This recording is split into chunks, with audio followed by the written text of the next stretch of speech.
व्हिडिओमध्ये मित्रांनो, आपल्या चॅनलवरती नवीन असाल, सहज स्क्रोल करत व्हिडिओपर्यंत पोहोचले असाल, लागलीच आपले चॅनल सबस्क्राईब करून टाका. कारण अशा महत्त्वपूर्ण आणि आता सध्या राजकारणावरच्या बाकी सगळ्या गोष्टी, सामाजिक कारण असेल, ज्या सगळ्या गोष्टी असेल त्या आपल्या युट्यूब चॅनलवरती तुम्हाला पाहायला मिळतील. अशा बाहेरच्या वातावरणातल्या सगळ्या गोष्टी सगळं तुम्हाला वेगवेगळ्या परिस्थितीमध्ये तुम्हाला पाहायला मिळेल. तर मित्रांनो, चॅनलवरती नवीन असाल तर पहिले सबस्क्राईब करून ठेवा. तर आजचा मुद्दा काय आहे तुमच्या लक्षात आलेलाच आहे मित्रांनो. सातारा जिल्ह्यातील, सातारा लोकसभा मतदारसंघातील सर्व तालुक्यांमधलं आणि सर्व विधानसभा मतदारसंघांमधलं राजकारण कशा पद्धतीने ढवळलेलं आहे किंवा राजकारणाचा कशा पद्धतीने आता सध्या वेगळं पण आलेलं आहे हे तुम्हाला मी या व्हिडिओच्या माध्यमातून सांगणार आहे. व्हिडिओ शेवटपर्यंत बघा, कुठेही जाऊ नका. खूप छान एंटरटेनमेंट होईल तुमचं आणि सगळ्या गोष्टी तुम्हाला व्यवस्थित समजून जातील. तर मित्रांनो, सातारा जिल्हा म्हटलं की सातारा जिल्हा हा आपल्या सर्वांचा लाडका जिल्हा आहे अख्ख्या देशामध्ये. सातारा जिल्ह्याची एक वेगळी ठस आहे, कारण स्वराज्याची राजधानी आपला सातारा जिल्हा आहे. त्याचबरोबर ते छत्रपतींचे थेट वंशज छत्रपती उदयनराजे महाराज हे आपल्या सातारा जिल्ह्यातून येतात. त्याच्यामुळे आपल्या सातारा जिल्ह्याला एक वेगळी ओळख आहे. पण राजकारणाच्या बाबतीत सुद्धा आपला सातारा जिल्हा लय प्रबळ आहे. कारण राजकारणामध्ये आतापर्यंत बघितलं असेल, सातारा जिल्ह्याने भल्या भल्यांना आसमान आणि पाणी दाखवलेले. सध्याचे असलेले महाराष्ट्राचे मुख्यमंत्री हेच सुद्धा सातारा जिल्ह्यातूनच येतात. परंतु दुर्दैव एवढंच आहे की सातारा जिल्ह्यामध्ये ते कायमचे वास्तव्याला नसतात. पण ठीक आहे, कारण सातारा जिल्ह्याने बरेच मुख्यमंत्री दिलेले आहेत. असा पहिल्या महाराष्ट्राचे पहिले मुख्यमंत्री यशवंतराव चव्हाण साहेब हे सुद्धा याच सातारा जिल्ह्यातील. तर मित्रांनो, सगळ्यात महत्वाची गोष्ट म्हणजे आपल्या सातारा जिल्ह्यातील राजकारण कशा पद्धतीने बदललेले आहे. तर मी सुरुवात करतो. मी ज्या मतदारसंघातून येतो किंवा मी सध्या आता ज्या ठिकाणी उभा आहे किंवा मी ज्या मतदारसंघात मी मतदान करणार आहे तो म्हणजे वाई, खंडाळा, महाबळेश्वर हा मतदारसंघ. कारण या मतदारसंघाच्या पलीकडे पुणे जिल्हा लागतो. त्याच्यामुळे हायकडून सुरुवात करूया आपण. वाई, खंडाळा, महाबळेश्वर या मतदारसंघाचा जर विचार केला तर इथे सध्या विद्यमान आमदार आहेत ते अजित पवार गटाचे मकरंदाबा पाटील.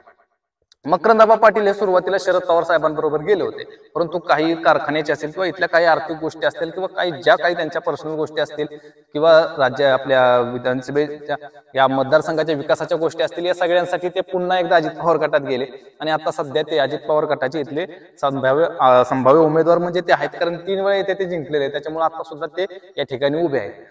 अजित पवार गटाचे जरी ते प्रबळ उमेदवार इथं असले तरी शरद पवार गटाची सुद्धा इथे ताकद आहे. परंतु शरद पवार गटाच्या ताकदीच्या म्हणजे मकरंदाबांच्या ताकदीसमोर शरद पवार गटाची इथली ताकद किती लागेल किंवा किती पडेल हे आपल्याला थोडं समजून घेणं गरजेचं आहे. कारण इथला मतदारसंघातला जर विचार केला तर इथं मकरंदाबांना अँटी इन्कमचा फायदा म्हणजे तोटा होणार आहे. कारण बरेच असे मतदारसंघात आतली लोक आहेत की त्यांना सुद्धा हे नेतृत्व नको आहे असं वाटतं, काहींना हवंय असं वाटतं.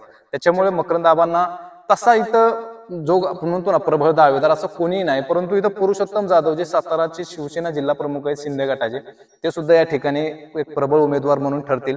कारण खंडाळा तालुक्यातून आजपर्यंत एकही निवडणूक म्हणजे खंडाळा तालुक्यातून एकही आपला विधानसभेवरती आमदार गेलेला नाही ही खंत खंडाळा तालुक्याला आहे. आणि त्याच्यामुळे इथले पुरुषोत्तम जाधव हे त्यांना विरुद्ध पर्याय चांगला ठरतील.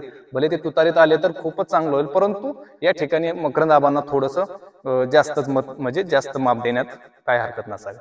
थोडा वाई, खंडाळा, महाबळेश्वर सोडून पुढे गेलं की आला तो कोरेगावचा मतदारसंघ.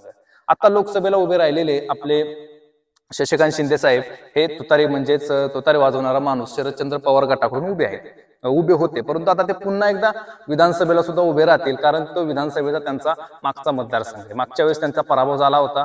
महेश शिंदे हे शिवसेना शिंदे गटाचे उमेदवार यांनी त्या ठिकाणी पराभव केला होता. तिथं सुद्धा दोघांचं इक्वल आहे. तिथं कोण जिंकेल कोण हरेल हे सांगता येत नाही. परंतु त्या ठिकाणी सुद्धा शशिकांत शिंदेना थोडासा म्हणजे थोडंसं जिंकण्यासाठी चान्सेस आहे. तो मतदारसंघ झाला की आपण सातारामध्ये जाऊया. जावळी सातारा मतदारसंघ तो त्या ठिकाणी तर विषयच नाही. कारण ते शिवेंद्रराजे भोसलेंचा, ते कोणत्याही पक्षात गेले काय झाले तरी त्यांच्या नावावरती त्यांना मतदान होतं. त्या ठिकाणी त्यांना विरोधक सुद्धा कमी असल्यामुळे त्या ठिकाणी ते 100% निवडून, त्यांच्याबद्दल काही विशेष नाही. थोडंसं पलीकडे गेलं की आपण जाऊया पाटण मतदारसंघामध्ये. पाटण मतदारसंघामध्ये सध्याचे आपल्या राज्याचे उत्पादन आणि शुल्क मंत्री शंभूराजे देसाई आहेत. ते त्या तिथले विद्यमान आमदार आहेत आणि सध्या ते शिवसेनेचे सुद्धा संभाव्य उमेदवार सुद्धा तेच असतील.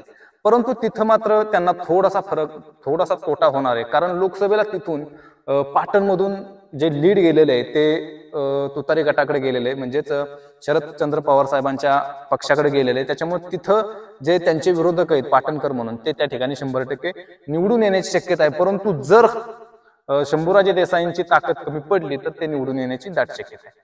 ते झाल्यानंतर आपण थोडंसं खाली जाऊया म्हणजे कराड उत्तर मतदारसंघ.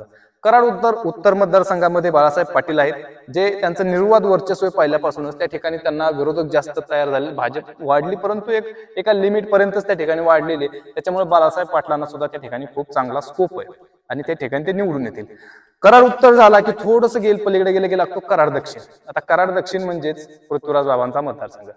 पृथ्वीराज बाबा कोण हे लहान मुलापासून म्हाताऱ्या माणसापर्यंत सगळ्यांना माहित असलेलं नाव आहे. पृथ्वीराज बाबांचा आतापर्यंत तिथला जो प्रवास आहे, भले ते मुख्यमंत्री, महाराष्ट्राचे मुख्यमंत्री राहिलेले आहेत, माजी मुख्यमंत्री, या सगळ्या गोष्टी असताना सुद्धा पृथ्वीराज बाबांचा जो काही त्या ठिकाणचा कामाचा जो काही एक धडाका आहे किंवा त्यांनी जी काही कामं केलेली आहेत कराड उत्तरमध्ये, कराड दक्षिणमध्ये, ती खरंच वाखाणण्याजोगे. त्याच्यामुळे त्या ठिकाणी आता लोकसभेला मात्र तिथून लीड हे भाजपला गेलेले, त्याच्यामुळे तिथले भाजपचे उमेदवार आहे ते सुद्धा बाबाच आहेत. त्यांना सुद्धा त्या ठिकाणी जे मिळणार आहे, जे लीड